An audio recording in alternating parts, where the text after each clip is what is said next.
Rich from Michigan asks, I'm curious if you've ever utilized ICF and Monopoly framing together in a build. He's been watching the build show for 10 years. Thank you, Rich, for your support. And don't believe he's ever seen that. He's hoping to build something with these two characteristics in the next few years. And I love it that you put this in here in Northern Michigan. So, first off, Rich, no, I've never visited a project like that.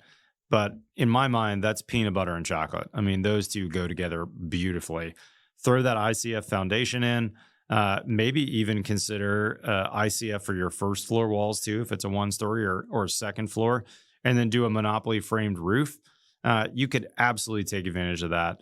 I could see a ICF foundation with a Monopoly framed house above being super efficient, super durable. If you're in Northern Michigan, consider lots of good exterior insulation, like you've seen me do on my Monopoly builds, like my personal house. Or the very first Monopoly build, which really was a copy of Joe Stiebrick's Perfect Wall plan.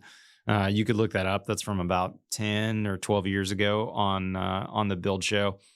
Fabulous way to go. I think you should definitely do that and call my team when you got it under construction. That may be one that we want to feature.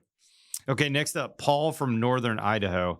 Can you share your thoughts on using Zip-R when it's not within the 33% rule for climate zone 6? Is some better than none when you're using Zip-R? Okay, this is a big question, and I want to preface this by saying Paul's in Northern Idaho, right? He's in a really cold climate. So the colder the climate, the more exterior insulation we want. And the reason being is we're trying to warm up the sheathing with that exterior insulation so that there's really no chance of condensation happening on the backside of a wood sheathing, which can happen if you're using, let's say, a 2x6 framed house with just cavity insulation and standard sheathing, and you have any amount of, let's say, tears or rips or leaks in your envelope where there could be moisture migrating through your wall assembly and finding a cold condensing surface, i.e. the back of the sheathing. So Zip-R is a fabulous product. But that being said, it's not my absolute favorite product in those really cold climates.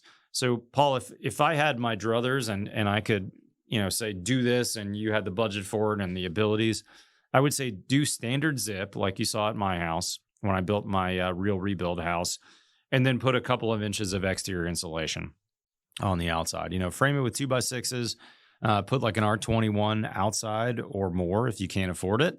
And then just do standard R19 cavity on the inside.